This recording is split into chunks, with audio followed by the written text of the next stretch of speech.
Good morning dear students. स्वागत है आप सभी का एक बार फिर से आपके अपने YouTube channel happy quiz cloud में। बच्चों, ये एनसीईआरटी क्लास 5 ईवीएस का chapter number 10 walls tell story का पार्ट 3 वीडियो है। इससे पहले हमने पार्ट 1 और पार्ट 2 को ऑलरेडी डिस्कस किया हुआ है। आप पहले उन दोनों वीडियोस को चेकआउट करिए, उसके बाद इस वीडियो पे आइए। ठीक है। इससे पहले हमने पार्ट 2 में गोलकोंडा फोर्ट का जो मैप है और उसके जो क्वेश्चन आंसर है उसको हमने डिटेल में स्टडी किया था। ठीक है। पहले उस चीज को चेकआउट करिए और उसके बाद इस वीडियो पे आइए। ठीक है। और आज की वीडियो में, आज के पार्ट 3 में हम पेज नंबर 92, कहाँ से, पेज नंबर 92 से, और यहाँ से पढ़ना स्टार्ट करेंगे, यहाँ से समझना स्टार्ट करेंगे। वाई दीज अटैक्स, कि ये युद्ध होते क्यों। ठीक है। चलिए, तो बिना ज्यादा समय गवाए सीधा वीडियो को स्टार्ट करते हैं। तो while we while we are all talking, जब हम सब बातें कर रहे थे, while we are all talking, जब हम सभी बातें कर रहे थे, तो श्रीधर कॉल्ड अस, श्रीधर ने हमसे कहा to see a big gun cannon. Shridhar ने हमें उस बड़ी सी गन कैनन यानी कि तोप, उसको देखने के लिए कहा। ठीक है। We ran up the steps, हम उसे देखने के लिए दौड़ पड़े। ठीक है। अब शैलजा क्या कह रही है? शैलजा कहती है this must have been this must have been the sultan's big gun, ये तो जरूर सुल्तान की वो बड़ी वाली बंदूक या बड़ी वाली गन तोप होनी चाहिए। अब दीदी क्या कहती है?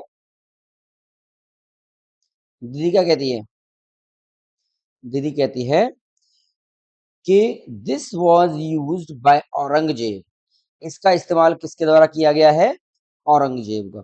बच्चों, जो आपको तस्वीर में दिखाई दे रहा है ना, जो आपको फोटो में दिखाई दे रहा है, इमेज में, यहाँ इसी की बात हो रही है। गन या कैनन इसी को कहा गया है। ठीक है। ये तोप होती है। ठीक है। सामान्यतः आपको भारत के लगभग हर एक बड़े शहर में इस तरह की तोप आपको कहीं ना कहीं बाजार में, रास्ते में कहीं ना कहीं आपको देखने को मिल जाएगी। ठीक है। भरतपुर में ये 2-3 जगह पे रखी हुई है। ठीक है। भरतपुर में भी आपने इस तरह की तोप को जरूर देखा होगा, हीरादास सर्कल पे आप देख सकते हैं। ठीक है। तो युद्ध के समय में इस प्रकार की तोप का इस्तेमाल किया जाता था। और ये जो साइड में आप देख रहे हैं, ये वाले, ये क्या होते हैं? ये गोले होते हैं। ठीक है। इन तोपों में इस्तेमाल किए जाने वाले गोले जो होते हैं वो ये वाले होते हैं। ठीक है।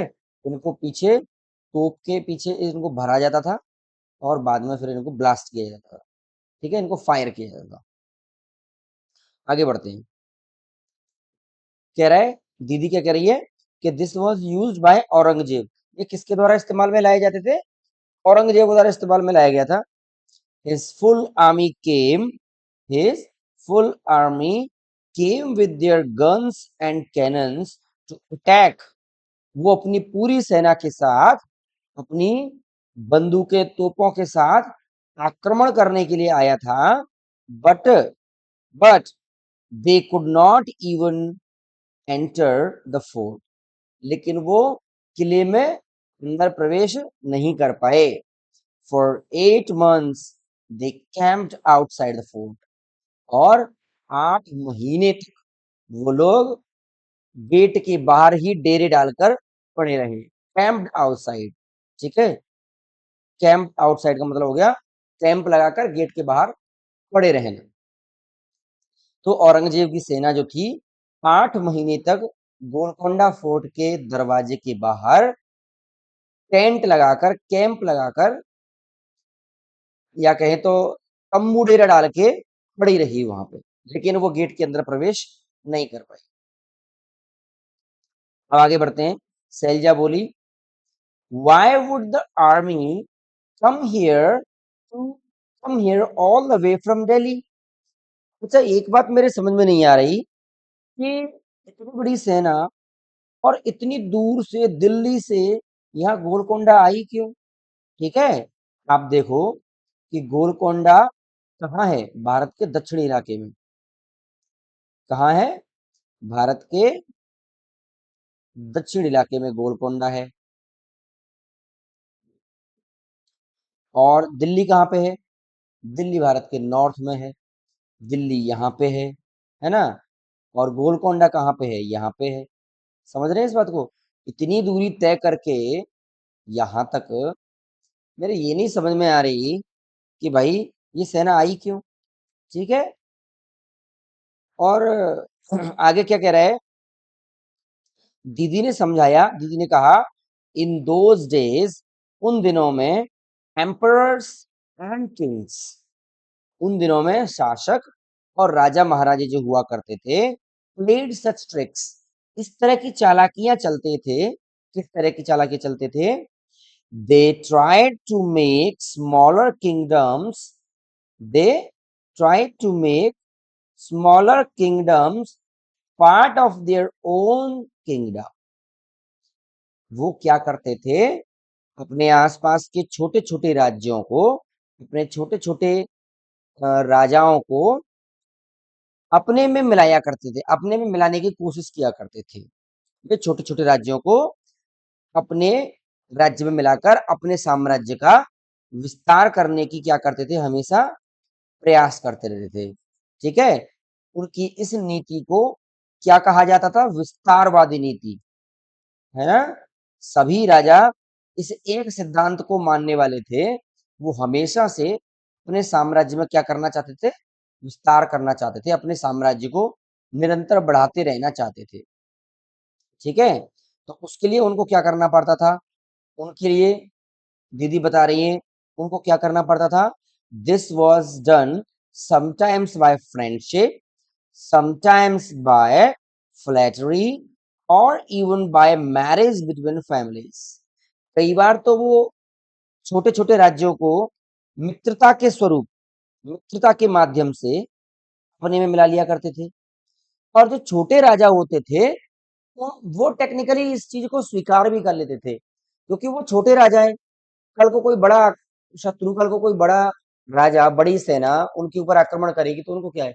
उनको तो वैसे भी हरा देगी, उनको तो वैसे भी मार ही देगी। ऐसे में छोटे राजा जो हुआ करते थे, यानी छोटे साम्राज्य वाले जो राजा हुआ करते थे, वो इस चीज को कहीं ना कहीं ठीक भी मानते थे। कभी ना कभी कभी क्या होता था कि वो राजा अपने से बड़े साम्राज्य वाले राजा से क्या कर लेते थे? फ्रेंडशिप कर लिया करते थे। और कभी कभी कुछ राजा फ्लैटरी करते थे। फ्लैटरी मतलब चापलूसी करते थे, है ना?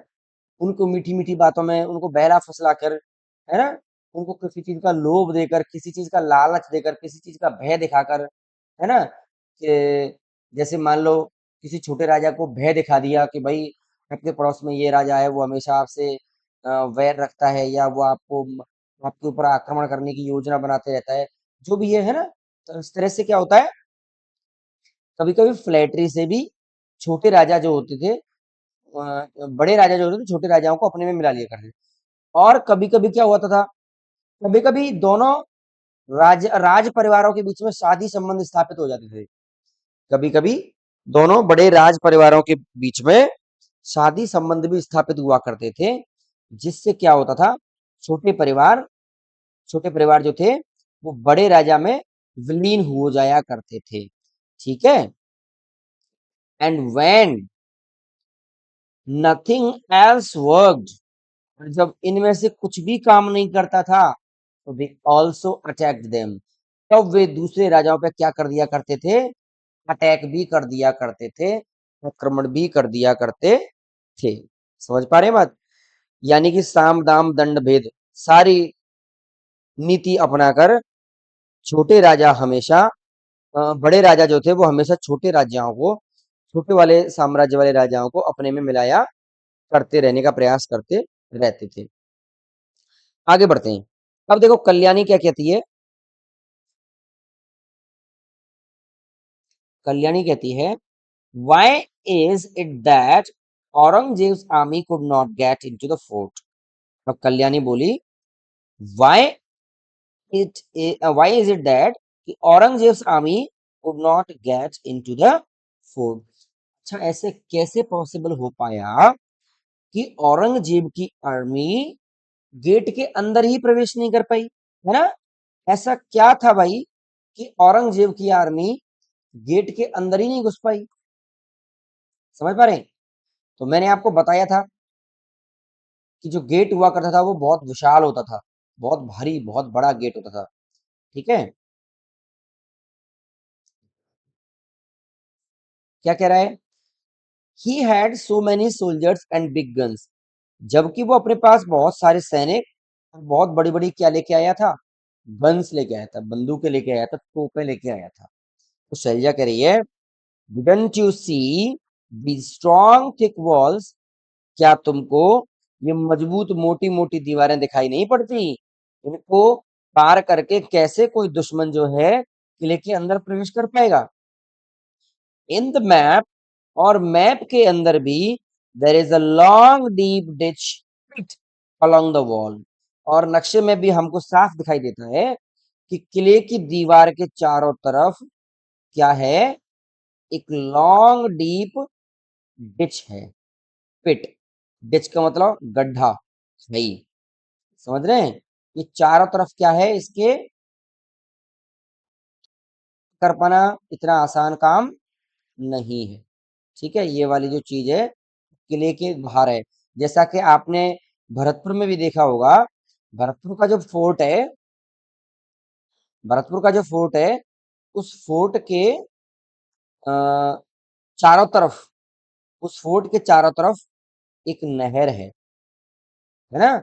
बहुत गहरी और एक चौड़ी सी नहर है, जिस नहर का नाम, भरतपुर के जितने भी बच्चे इस वीडियो को देख रहे हैं, उस वीडियो वो सारे बच्चे मुझे उस नहर का नाम कमेंट सेक्शन में बताएंगे। ठीक है, भरतपुर के किले के चारों तरफ कौन सी नहर है जो शत्रु को किले के अंदर प्रवेश करने से रोकती है, उसमें बाधा बनती है? ठीक है, समझ पाए बात को?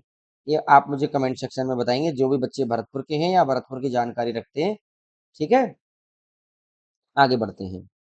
श्रीधर कहता है, if the army try to come from a different side, अगर आर्मी किसी दूसरी दिशा से घुसने का प्रयास करेगी, ठीक है, अगर आर्मी किसी दूसरी दिशा से घुसने का प्रयास करेगी, then the soldiers in the bastions, अब आपको मैंने एक चीज बताई थी कि जो बेस्टियंस बने हुए हैं दीवार के चारों तरफ, जो राउंड राउंड गोल गोल संरचना जो दीवार पे बनी हुई है, वो क्या कहलाए जा रहे हैं?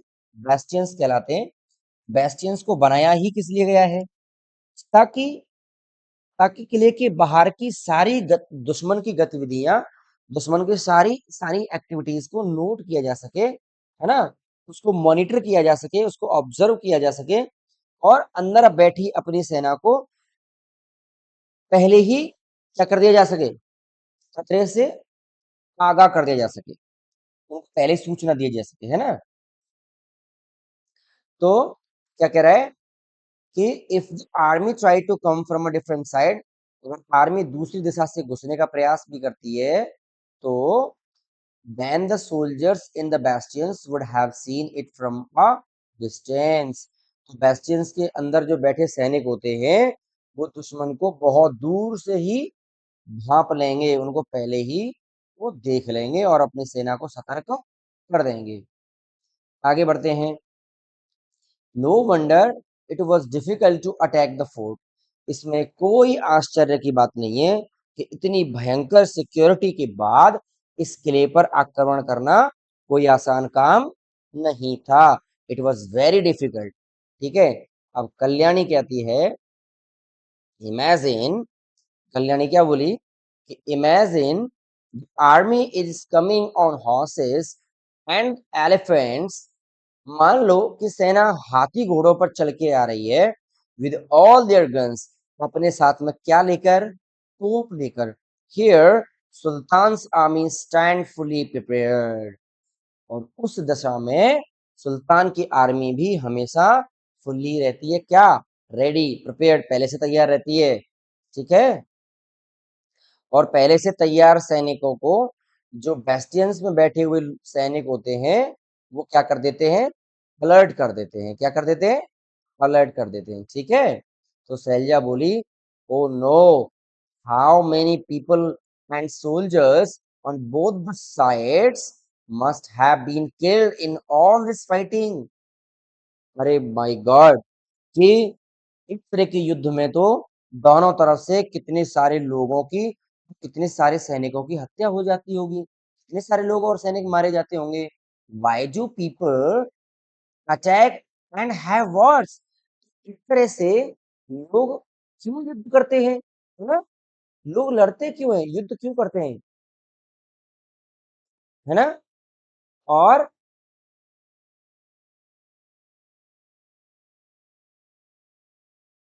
आगे बढ़ते हैं थोड़ा सा. एक मिनट. हाँ, तो शैलजा ने पूछा कि भाई इस तरह से तो लोग, ये बताओ कि इतने सारे लोग जब दोनों तरफ से मारे जाते हैं तो लोग युद्ध करते ही क्यों हैं, है ना? आक्रमण एक दूसरे के ऊपर करते ही क्यों हैं? तो ऐसे में श्रीधर कहता है गन्स एंड कैनन्स, कि गन्स एंड कैनन्स जो हैं,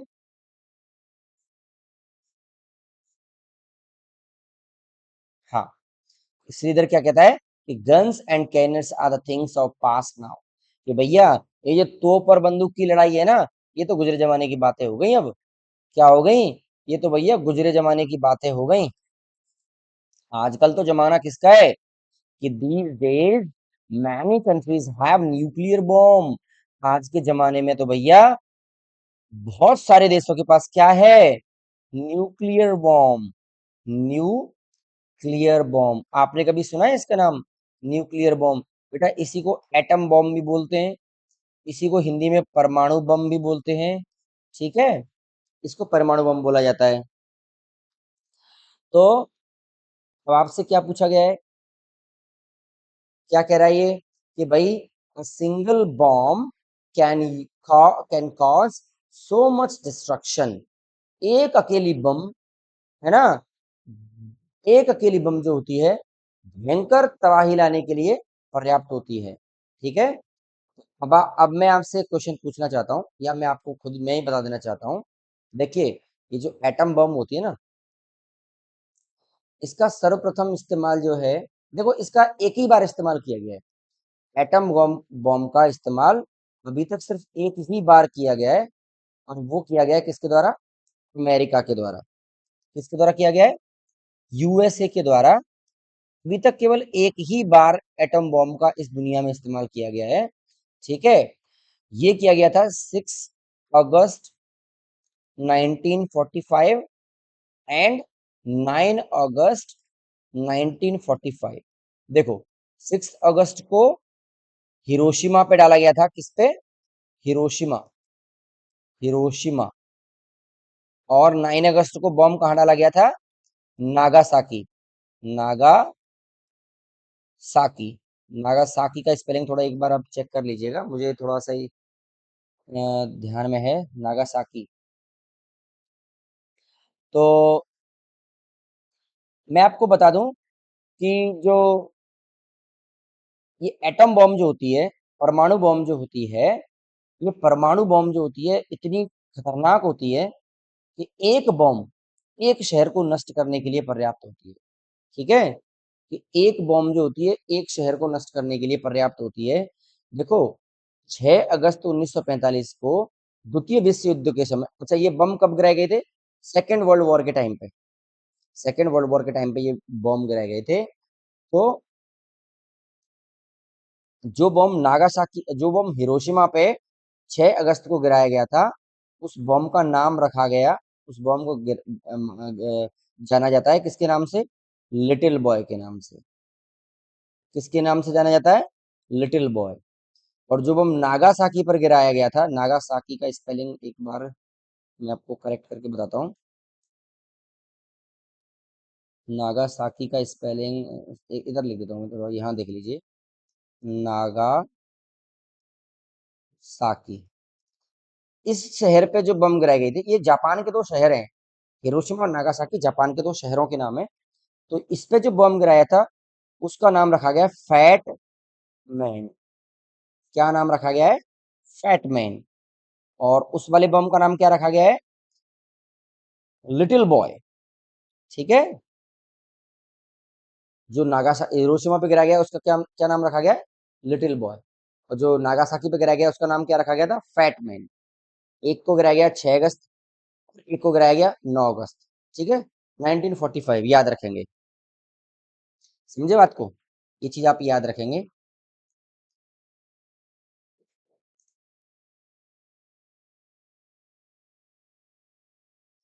चलिए, इरेज नहीं कर रहा है, कुछ दिक्कत हो गई इसमें टेक्निकल। चलिए आगे बढ़ते हैं, कोई दिक्कत नहीं।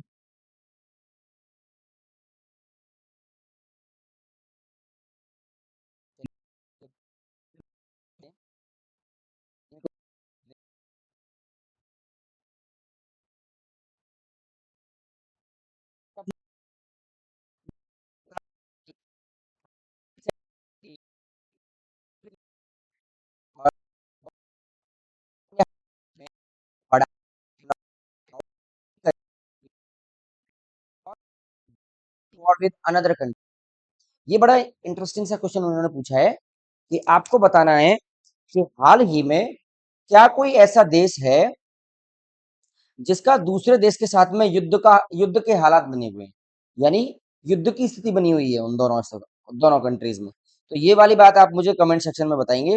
हिंट मैं आपको दे देता हूँ। दो देश ऐसे हैं इस टाइम पे जिन दोनों देशों में भयंकर युद्ध के हालात बने हुए हैं। इनमें से एक कंट्री का नाम मैं यहाँ आपको लिख देता हूँ। इजराइल नाम है। क्या नाम है? इजराइल। ठीक है। दूसरे कंट्री का नाम आप मुझे कमेंट सेक्शन में बताएंगे कि कौन सा कंट्री है जो इजराइल के साथ युद्ध के हालात उसमें बने हुए हैं। ठीक है, आप मुझे कमेंट सेक्शन में बताइएगा। आगे बढ़ते हैं।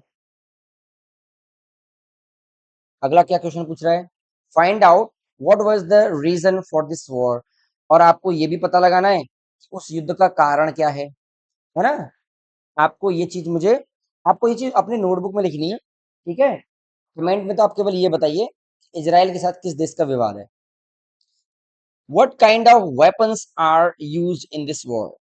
इस युद्ध में किस तरह के हथियारों का इस्तेमाल किया जा रहा है, ये आप मुझे कमेंट में बताइए। ठीक है।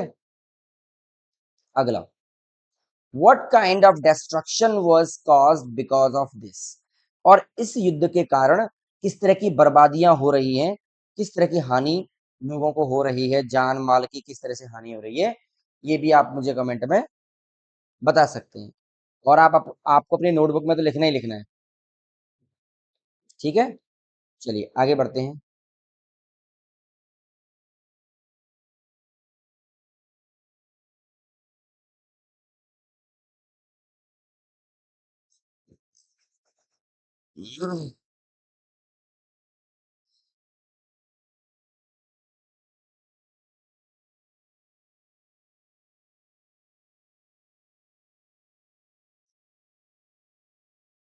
चलिए तो फिर आज की वीडियो को यहीं पे फिनिश करते हैं बच्चों। मुझे लग रहा है कुछ टेक्निकल प्रॉब्लम आ रही है। इस इरेजर पेन टैब का इरेजर थोड़ा काम नहीं कर रहा है ना? तो इस वीडियो को मैं यहीं फिनिश करता हूँ, पार्ट 3 को यहीं एंड करते हैं। अगले पार्ट में हम इससे आगे डिस्कस करना शुरू करेंगे। ठीक है, अगर आपको मेरे द्वारा समझाई गई चीजें पसंद आ रही हैं तो आपसे रिक्वेस्ट है कि चैनल को सब्सक्राइब करिए और इस वीडियो को लाइक कर दीजिए और अपने दोस्तों को बताइए कि सर यूट्यूब पर लाइव क्लास लेते हैं। ठीक है, आपको क्या करना है उस लाइव क्लास को ज्वाइन करने के लिए? आपको सर का चैनल सब्सक्राइब करना है और ताकि उससे क्या होगा, उसके उनके पास क्लास का नोटिफिकेशन जाएगा और वो फ्री ऑफ कॉस्ट आप मेरी क्लास में जुड़ सकते हैं। ठीक है, चलिए तो फिर मिलते हैं आप आपसे नेक्स्ट पार्ट में। तब तक आप इस चीज़ का रिवीजन करिए और नोटबुक में भी इनको लिखिए। ठीक है, चैप्टर को नोटबुक में लिख लीजिए, जो जो की पॉइंट्स हैं उनको नोटबुक में लिखिए और इसका रिवीजन कीजिए। एग्जाम आपका बहुत नजदीक है। ठीक है, चलिए मिलते हैं नेक्स्ट पार्ट में। Bye bye, take care.